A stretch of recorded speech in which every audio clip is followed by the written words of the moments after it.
disc landed at a ranch at Corona, New Mexico. The rancher turned it over to the Air Force. Rancher W.W. Brazell was the man who discovered the saucer. What I thought was a star began coming in my direction at a very rapid rate of speed. The unidentified object, which some sources thought might be a blimp, moved slowly down the Pacific coast from Santa Monica and disappeared south of Long Beach. I saw a UFO, and it went down the river, turned right at the United Nations, turned left, and then down the river.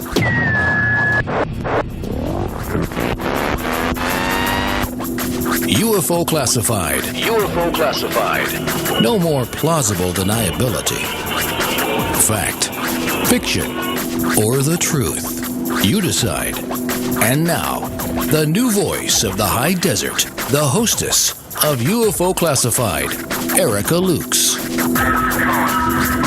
Well, my goodness, happy Fantopia Friday, my friends. It has been such a long time since I've been here. It seems like it's been years. I know it's only been a month or so, but so much has happened to me in that time. I just had a wonderful trip to Arizona, where I was a speaker at the 2017 UFO Congress.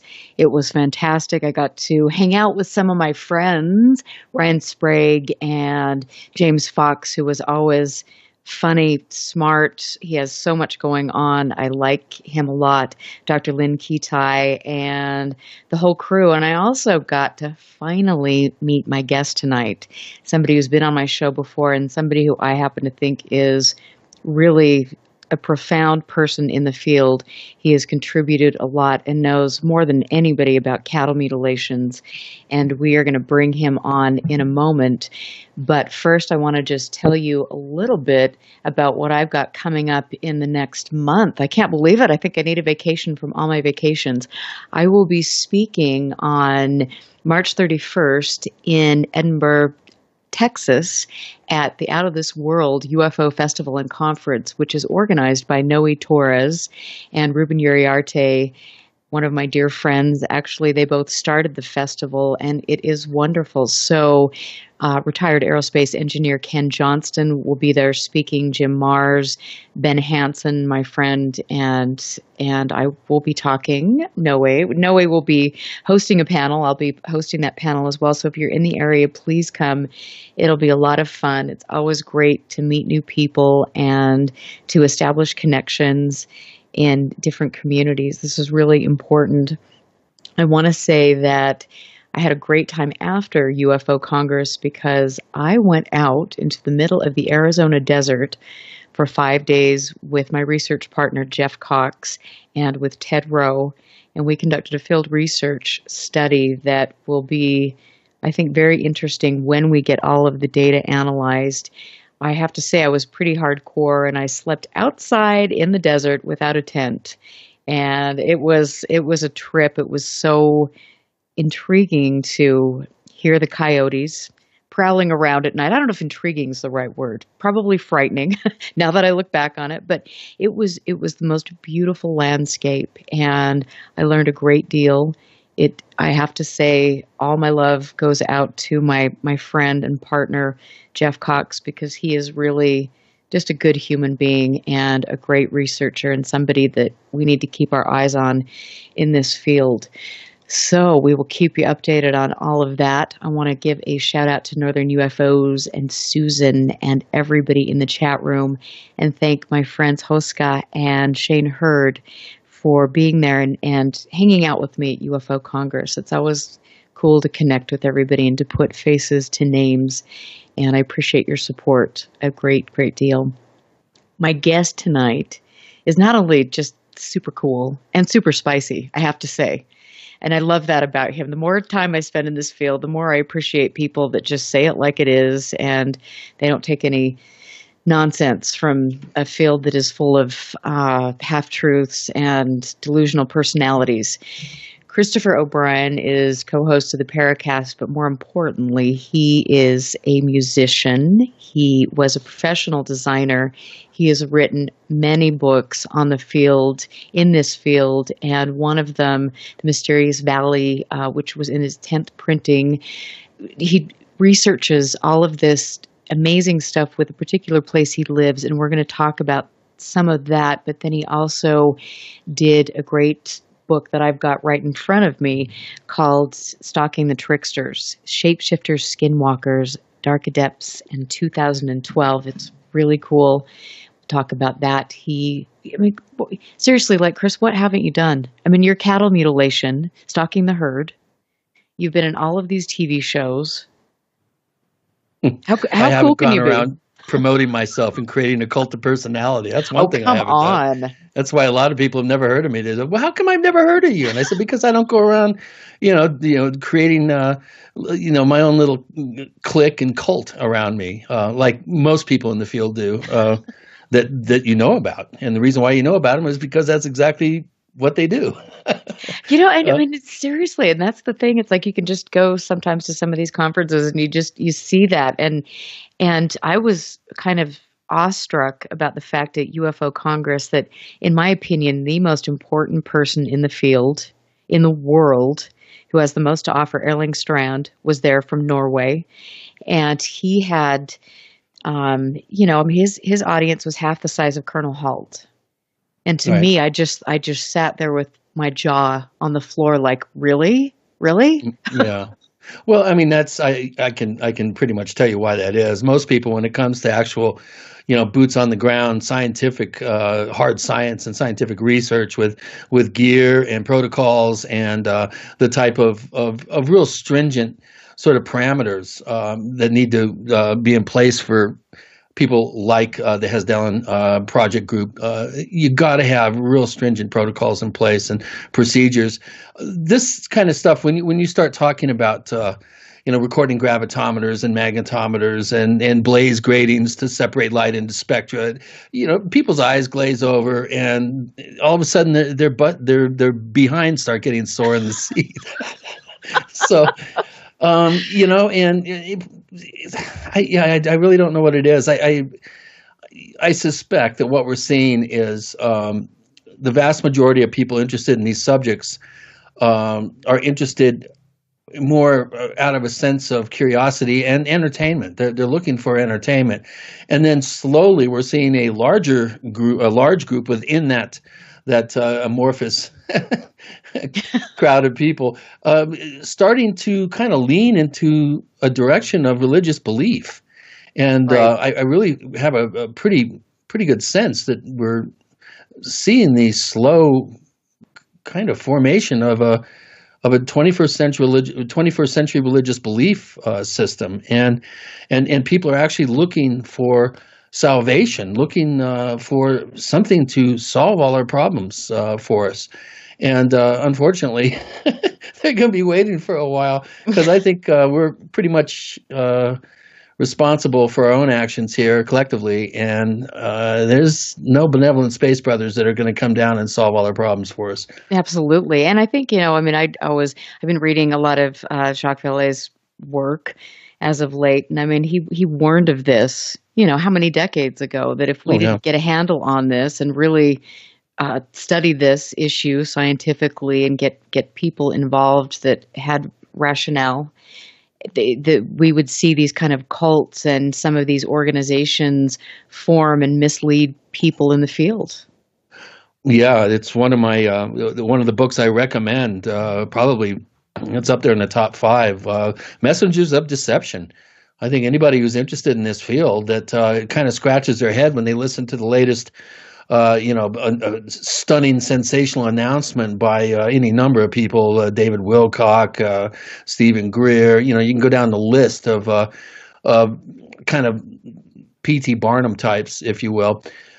Messengers of Deception just lays it all out there, and not only does it kind of give you a sense of how to separate the wheat from the chaff, but it also, there's a disturbing kind of underneath element, and there's kind of an undercurrent of disinformation, government inspired disinformation. There's some investigators that when they get into a situation where their information clashes with somebody else's information, then you have a kind of a turf war. Who's going to be the spokesperson for a particular aspect of the mystery? It's it's just it's a cauldron, and for the average person, millennial person or Gen X person getting involved in this field for the first time, beyond reading a few books, if they even read, which is a big problem. Obviously we're seeing the 8-second attention span is probably at 0.8 seconds now. It's getting so ridiculous, with people not educating themselves, getting all their education from the television, all their education from the internet, where there are no filters. There is no buffer between, good, solid research and information versus, total sensationalistic, I wouldn't even call it entertainment. It's bad sci-fi as far as I'm concerned. Some of these scenarios that are trotted out. And because of the sensational nature of a lot of these claims of alien races interacting with us and crash retrievals being back engineered with the help of aliens and all this is all part of a mythos that is totally, there's not one shred of evidence, not one shred of unequivocal evidence and proof that any of these things are real. You have questionable documents, you have anonymous sources, you have people that come along and even if they go public, invariably they're shot down as charlatans. I could start naming a whole list and probably not be done before the end of the show. It seems like every 6 or 8 months somebody comes along with a new tall tale to try to foist on everybody, and whether it's the government behind it and it's disinformation, or whether it's people with worthiness issues that want to get attention. It's sometimes it's hard to differentiate between the motives, but the bottom line is that we're seeing the emergence and growth of a new belief system that's kind of a religious belief system that has the U.S. government as being the bad guy. The U.S. government knows everything. If they'd only disclose to us what they know, everything would be all right. Yeah, and I mean, come on, that's never going to happen. It's never going to happen, because that would mean the government would number one would have to admit they've been lying for 70 years. Number two, they'd have to admit that they have no control over the situation, which is the exact opposite of what governments are supposed to, do. They're supposed to have control over all situations. That's why they're the government. And this government is so dysfunctional that the last thing it wants people to think is that they're not in control. Right. So it's just, to me, it's ludicrous. And whenever you see these disclosure people coming along, either they're intellectually dishonest with themselves, or they're so wet behind the ears they don't know any better, or being put up to it. And those are your three options. So, take your Alfred Webers, your Andrew Basagios, I could go down a whole list of people that have been Billy Meyer, all your contactees in the 50s. I think that if you look at the 50s and the contactee movement, that gives you a real to what's going on now. It's not as blatant now. It's more kind of subtle, and it's more insidious, and it's more sinister, really, than the innocence. And I have to ask you, because I think that when most of us get in the field, we hear about disinfo, but we don't really have an idea of how pervasive that is. And you could almost look at this and some of the goings-ons and just think this field is so ridiculous that, why would anybody want to infiltrate or give disinfo or even be involved in this field? But what are your thoughts? How pervasive is the disinfo movement? Well, I think it's very pervasive. I think it ebbs and flows. I think there are times when our technological curve is at a place where I think the government is very interested in marginalizing possible intelligence operations in the country that's trying to possibly find out, the state of the art of our aeronautical achievements, for instance. And to me, it would make a lot of sense to put out false flag type situations and disinformation to see who gloms onto it, and possibly that would allow for the identification of counterintelligence kind of operatives who are here trying to ascertain the state of the art of our black projects. Speaking with a number of ex Air Force intelligence investigators, a retired counterintelligence agent for the FBI, it's pretty apparent to me that there's been quite an effort over the decades to marginalize the UFO subject and to create these hoaxes, create these litanies of disinformation, to see how people respond to it, to see if it's an effective societal control mechanism, and also to, like I said, isolate and identify possible intelligence operatives in the country. Really obvious to me that this has gone on. Maybe not as much now as it used to be. I think the whole UFO subject has marginalized itself and has isolated itself from culture so effectively. I don't think you're seeing a need to really get involved. I mean, all you have to do is kind of stick your finger in the cauldron of ufology, give it a quick stir, and then watch it just totally slosh out of the cauldron. This field does a very good job of eating its young and really stamping on individuals that are trying to do the work and who maybe are being creative and not playing the ETH game. I've often wondered whether the aliens are more terrestrial than we are, and we're actually the aliens. Exactly. And I agree that. Yeah, I agree with that. I don't think we're necessarily dealing with extraterrestrials. I think there's so much more to this. And I think it's preposterous for us to try to label things. And I think that's dangerous. And I think even like saying that, oh, well, this is paranormal, this is your grandmother's ghost, or this is da-da-da. I mean, we don't know. What you find, especially when you see places like Skinwalker Ranch, I mean, there is a whole array of different types of phenomena. And one person would consider it paranormal. One person would consider it a UFO. I mean, we just don't know. But we can't be so arrogant to put things in a box. Exactly. And, I think as soon as you start jumping to conclusions without having the evidence and the data and the body of proof to support that particular conclusion, you're really becoming part of the problem. And because the media and the pop culture view of all this stuff has been fixated on nuts and bolts George Adamski and Billy Meyer style craft, and aliens that are coming here to solve all our problems. I mean, it's laughable. We've seen a progression since the 50s.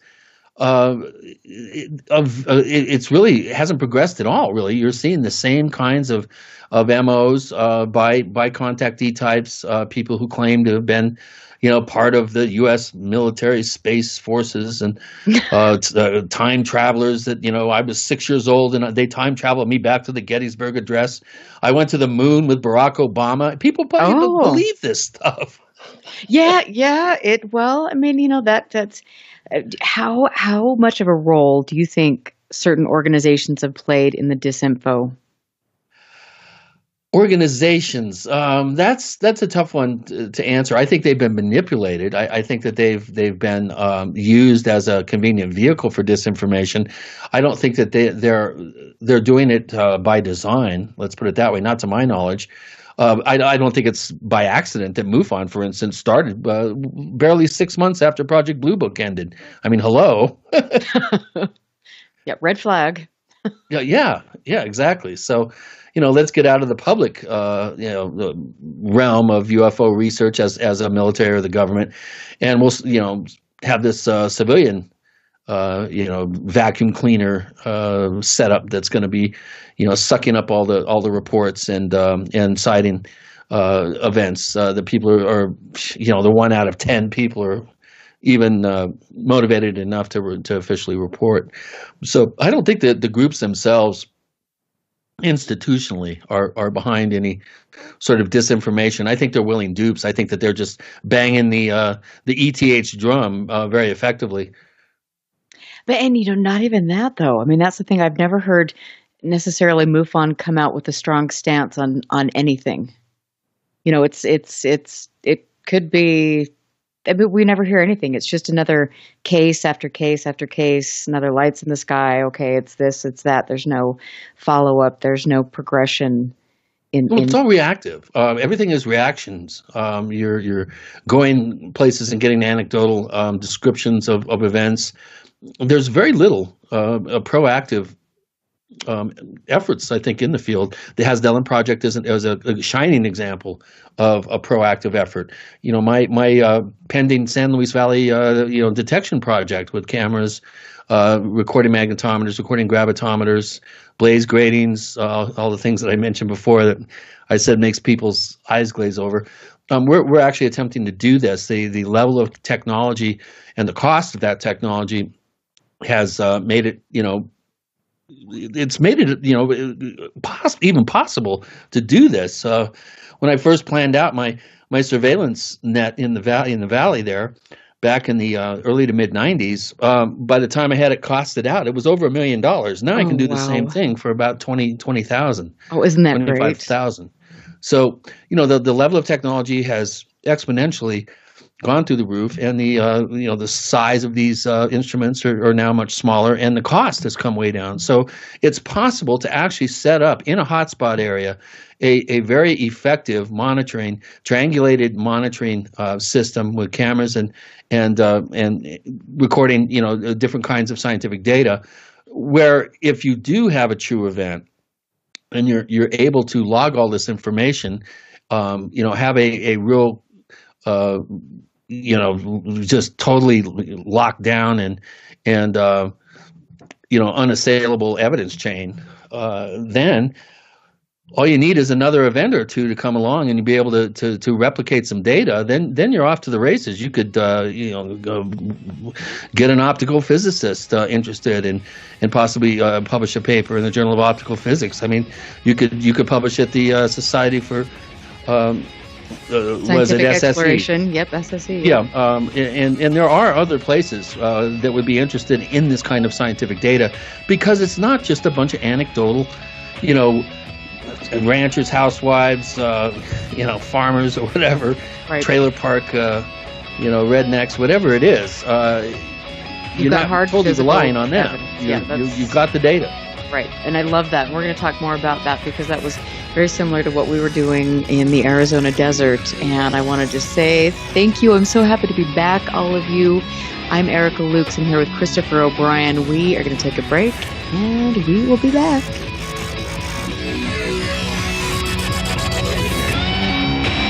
Stand by. This is UFO Classified with Erica Lukes. Erica Lukes. The phone lines are open now at 702-425-9230. That's 702-425-9230. Worldwide callers use Skype name KCOR Radio.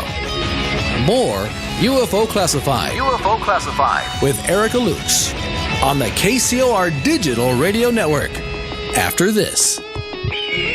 Monday nights are about to become hauntingly good, as Reverend Sean Whittington possesses the airwaves with Vegas Supernatural. Vegas Supernatural. Tune in every Monday at 5 p.m. Pacific, 8 p.m. Eastern for Vegas Supernatural, exclusively on the KCOR Digital Radio Network. There's a war raging between good and evil. The question is, which side are you fighting on? Tune in Monday nights as Reverend Sean Whittington sets the new standard for paranormal radio with some of the most influential personalities in the world today. Vegas Supernatural, hosted by Reverend Sean Whittington, every Monday night at 5 p.m. Pacific, 8 p.m. Eastern, exclusively on the KCOR Digital Radio Network. The one show even the devil doesn't want you to hear. Broadcasting in digital HD radio. What if maintaining a healthy weight was as simple as drinking a cup of coffee? With Valentis Coffee, it's that easy. Harvested from the world's most pristine coffee farms and packed with the purest ingredients on earth, Valentis takes losing weight to a completely new level. At Valentis, we believe everyone deserves a chance to be healthy and fit. It's pure, natural, healthy, and delicious. Click the Valentis Healthiest Coffee banner on the KCOR Digital Radio Network website and take the Weight Loss Guarantee Challenge. Valentis Coffee, simply the world's healthiest coffee. Each week, join Patrick Phillips as he takes you inside Hollywood. In-depth celebrity interviews, the very latest entertainment news, and more. Patrick Phillips hosts Pop Culture Tonight. Join me Thursdays at 1 p.m. right here on the KCOR Digital Radio Network.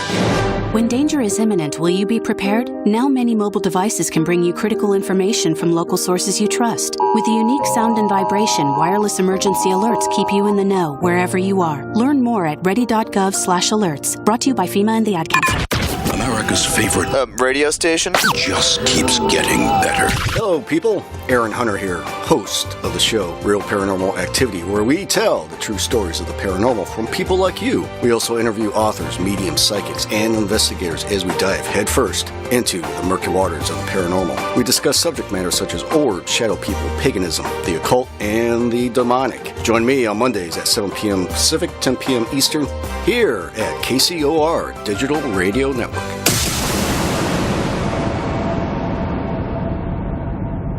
If ever a breed was affectionate to a fault, it's the Golden Retriever. They're people dogs, pure and simple. And the Golden Retriever Rescue of Southern Nevada needs your help. If you would like to volunteer, foster, adopt, or donate, go to the Golden Retriever Rescue of Southern Nevada's website at grrsn.org.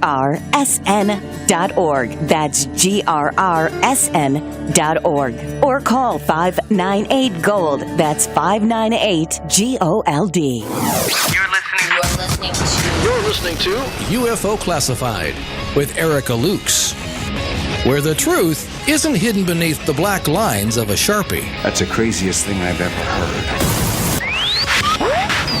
To be on with Erica, call 702-425-9230. That's 702-425-9230. Worldwide callers use Skype name KCOR Radio. Radio contact.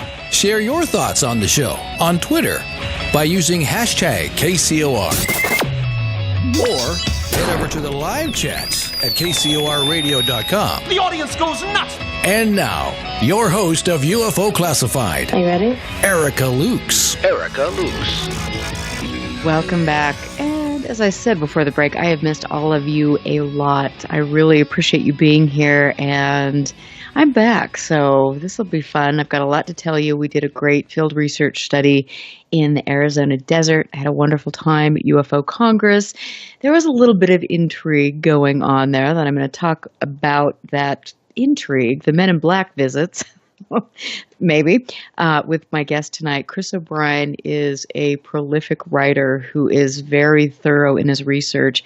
If you don't know anything about mutilations, if you know everything about cattle mutilations, you need to have this book in your library. It's called Stalking the Herd, and it is the first and only comprehensive book to objectively unravel the cattle mutilation mystery. It is vital for your library. So just want to throw that out there. And he has a book called Stalking the Tricksters. He has a lot of different books, but these are two books of his that I've gravitated towards. Christopher O'Brien is co-host of the Paracast, a wonderful author, and studies cryptozoology, secret military activity, folklore, Native American legends, and livestock deaths. Chris, welcome back to the show. And we were having some kind of spirited conversation before we. I've been saying all this stuff for years. I feel like a lonely voice crying in the wilderness, trying to get people to wake up, get real, and get busy. Exactly. And I mean, you're doing a great, probably a really groundbreaking research study where you are. And I know that we would like to do the same thing here in Utah because we have so much similar activity, and you are familiar with Skinwalker Ranch because you were the first investigator up there to investigate that before Bigelow bought the property. Right. Yeah. I gave him Bigelow's phone number, and he didn't even get a chance to call him to try to sell the ranch to him. Bigelow beat him to the punch and called him. That's incredible. I mean, you find a lot of similarities with the place that you're researching now to Skinwalker Ranch or to other places all over the country that are seeing the same types of phenomena.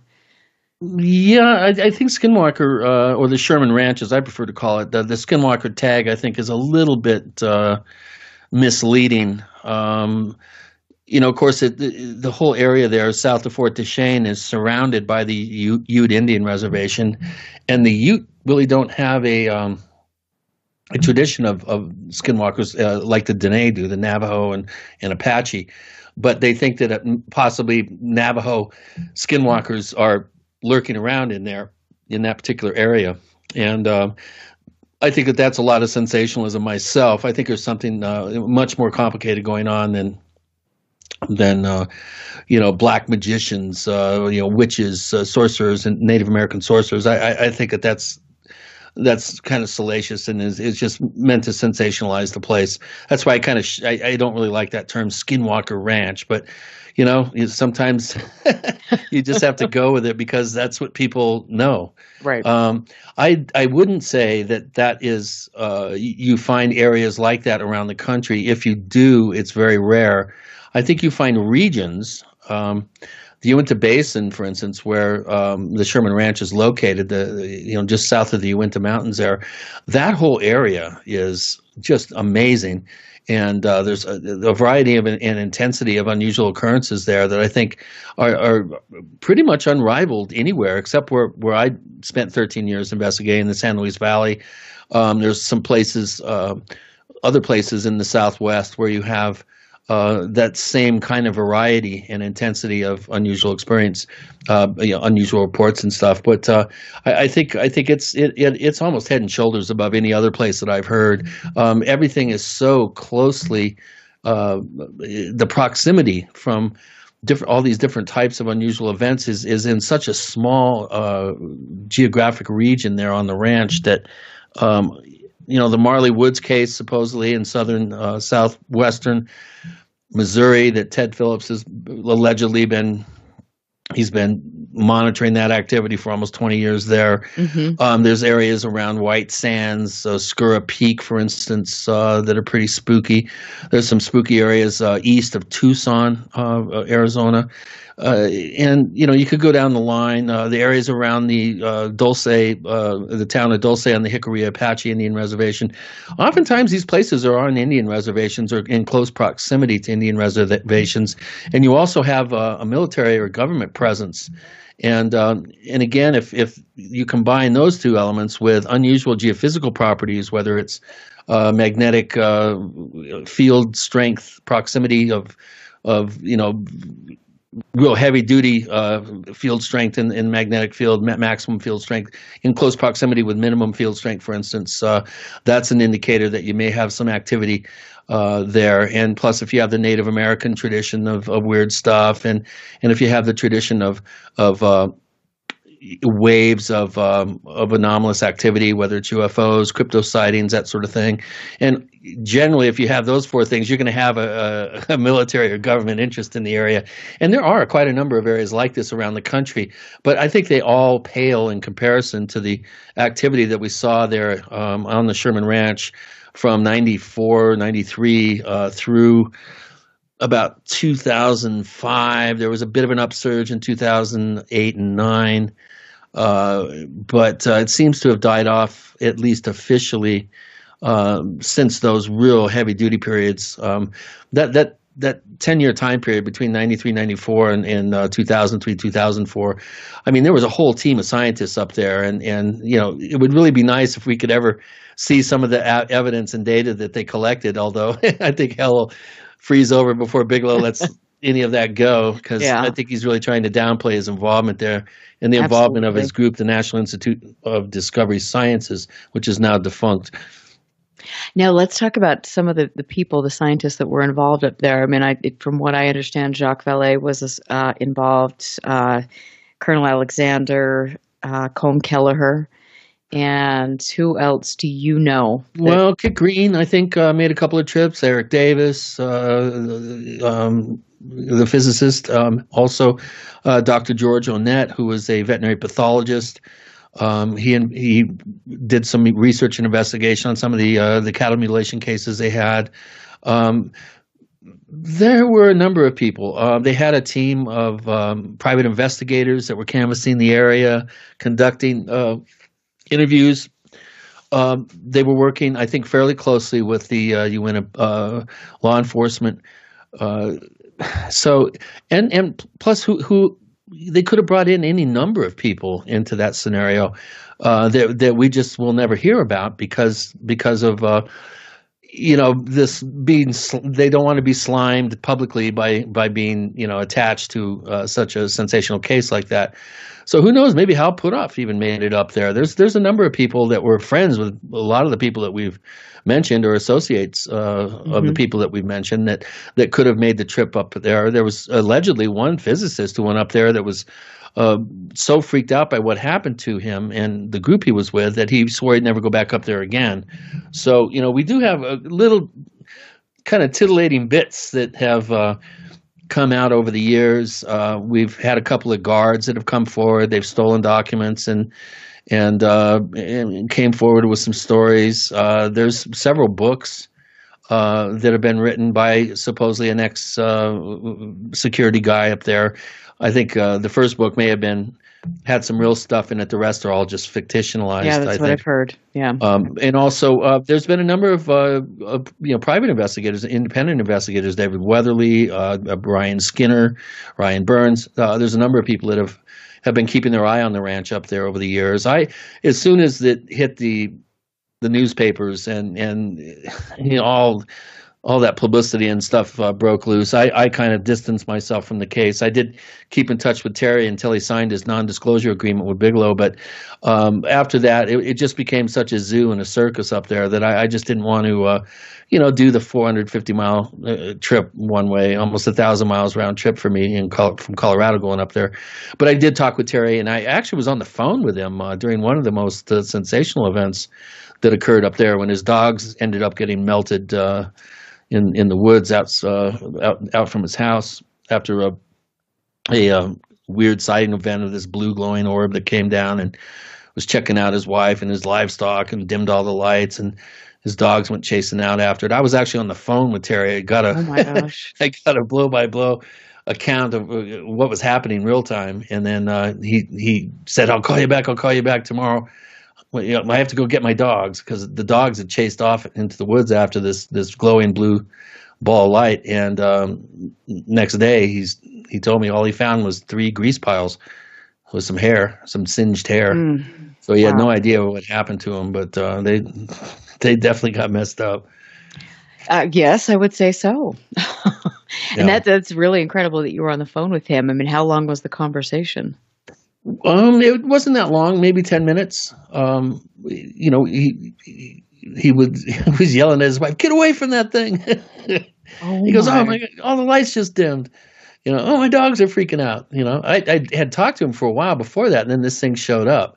Now, when you read the book, Hunt for the Skinwalkers, which is, of course, Colm Kelleher and George Knapp, their book about the ranch, some people would say whitewash. They do talk about this event in the book, but they say it happened in April '95, I think. And I was on the phone with Terry. I think it was the first week of August '96 when it happened. So that's interesting. Kind of makes you wonder how much other information in there. I'm a real stickler for data points, date, time, duration. I've got a database that I'm really proud of. It's probably arguably one of the largest databases of unusual occurrences and military activity from a single geographic region. It's 100 pages. And man, if I had every story that I was told that there was no date or location attached to it, I mean, I'd have a stack probably 3 feet high. But it was only the events that I could have 10 points of data listed that made my database, my event log. So, it's really tough when you read a book and then you go, wait a minute, that doesn't seem right. And you go back and look at your own, log of information and find out that there's, it's over a year's discrepancy in the timing. Just kind of makes you scratch your head and wonder how much of the rest of the book is accurate. That's interesting. And I have to just say, because I know that we're getting ready to wrap up the hour, but with the Skinwalker Ranch, with the Sherman Ranch, what other than we've got a concentration of sightings in the Uinta Basin that span this really runs the gamut, but do you think that it is is it negative? I mean, why were these scientists so freaked out? Well, it's you have to kind of put yourself in their shoes. They're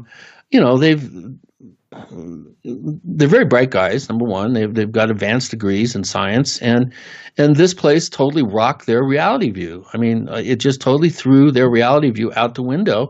Some of these occurrences that they experienced, and some of the occurrences that maybe they didn't experience, but people that were working with them and people who were under them experienced. It's the more you know, the more your world is going to get rocked when you realize that you really don't know as much as you thought you did. Right. So in other words, the smarter the individual, the more education they have, the more set they are in their reality view. When their reality view gets shattered, I think it has even a larger impact on the individual. For the average Joe, like my first UFO sighting in New Paltz, New York, in 1979 with 5-6 other people. At one point, we got bored watching the group of UFOs way up in the sky above us. We got bored. Our ride came, and we went to a party. So now an astronomer wouldn't react that way. An astronomer would be sitting there going, "What the heck is that?" Right. Yeah. Exactly. But a bunch of kids that had just been to a Gentle Giant concert, half of them, stoned out on LSD, the other half not. You have it's just a whole different dynamic. These things, have a different impact. I think now, for instance, kids nowadays, UFOs and ghosts and crypto creatures are not a big deal because they've grown up hearing about all this stuff, and it's part of their reality. I think for many of them, if not a majority of them. So it is, but I have to say that with the ghosts, I mean, great. We all, everyone's seen Ghost Adventures. Maybe most people, well, some people probably haven't. But I mean, you get desensitized. But when you're staring at, at some strange creature that is wearing a suit that is right in your face, I mean, that's such that really takes you back. I mean, there are some instances that are so mind-blowing that even if you're desensitized to the issue, you still will have a hard time rationalizing. Well, that's true, and you tend to revert to primal symbology too when these things happen. You really don't have that much to hold on to because it's like an earthquake. You've been shaken off your feet, I think, philosophically. So people tend to revert to more primal languaging, primal symbols. When they're faced with these sorts of things, especially if they don't have the level of education of a scientist or have the experience that we have of being out in the field and interviewing hundreds and hundreds, thousands possibly of people. Once you get to that point, then I've been to some of the most haunted sites in North America, and I was only really concerned at one time, And you tend to get jaded, I think, once you're really dipped into the pool of all these types of phenomenal categories of phenomenal events. Once you've had your umpteenth dozen UFO sighting, it's not that big of a deal anymore, unless it comes down and tries to knock you down with a beam of light or abduct you or something. Then of course it gets a little bit right. That's never happened to me though. Since I've been an investigator, I've never really had to deal with that. I've had some real close proximity sightings within hundreds of feet, actually, but usually these things happen so quickly that you really don't have time to react from a place of fear. It's over before you even realize that you've just had an experience. So that's kind of a nice rule of thumb: is always be ready for anything at any time, and especially be aware of coincidences and synchronicities. I have a suggested a list of suggested rules of investigation that are in my first two books that I really urge people to hold me to those rules, and also think about maybe holding yourselves to these rules if you're going to take this into the realm of really investigating and doing field work and stuff, you really got to watch it. And we had a question. What are your 10 points of data?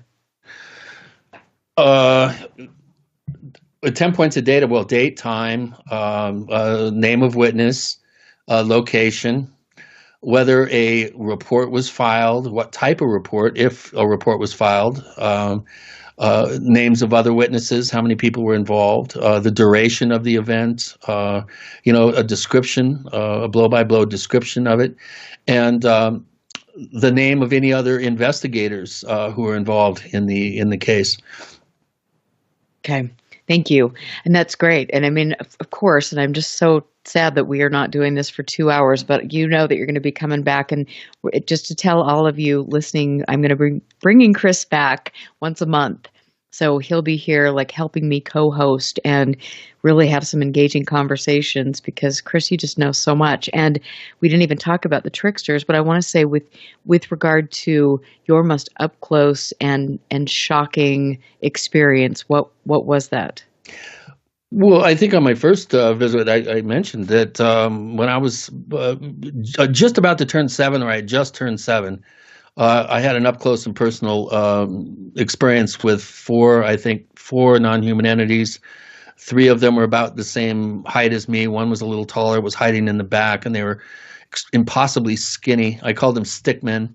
And the 3 in the front were holding these glittering wands. And I wasn't paralyzed. I didn't have, your typical sleep paralysis type affliction, if you will. I was able to jump out of my bed and try to run up to my parents' room, and they blocked my way. It was either another group of them or the same group teleported up there. And I ended up trying to go to my neighbor's house to call my parents on the phone. And they didn't answer. I went to another house, and then the next thing I knew, my sister found me an indeterminate amount of time later. She thinks about 20 minutes, I think longer. I was across the street and all the way on the other side of the house from the 2 neighbors that I had tried to contact. This is all at 3 a.m, and mm-hmm. I wouldn't go back to my bed when my sister found me. I think the second house, the Barkers had called. They saw me out there, and then by the time they opened the door, I was gone. And my sister then, answered the phone when they called my house, and she went running around the neighborhood looking for me, and she finally did find me. And I was so traumatized by this that I actually tried to nurse her in my sleep when I was in bed with her, because I would not go back down to my bedroom. Oh, my God. Oh, my Lord. Oh, wow. So I was a traumatized little guy. And, boy, I'll tell you, I remember that. It's one of the most vivid memories I have from my childhood. That and getting my front teeth knocked out by a line drive in baseball and, fracturing my kneecap on a bike wreck. It's usually the traumatic things that we remember the most. Oh, I'm sure. So, I've always known since I was very little that we're living in a reality that is infinitely more complicated and interesting than the average cultural indoctrination would have us believe. Absolutely. I mean, do you feel, is there a sense of urgency? Do we need to look at this and act as this is a tactical problem? I mean, do you feel that we're in any danger?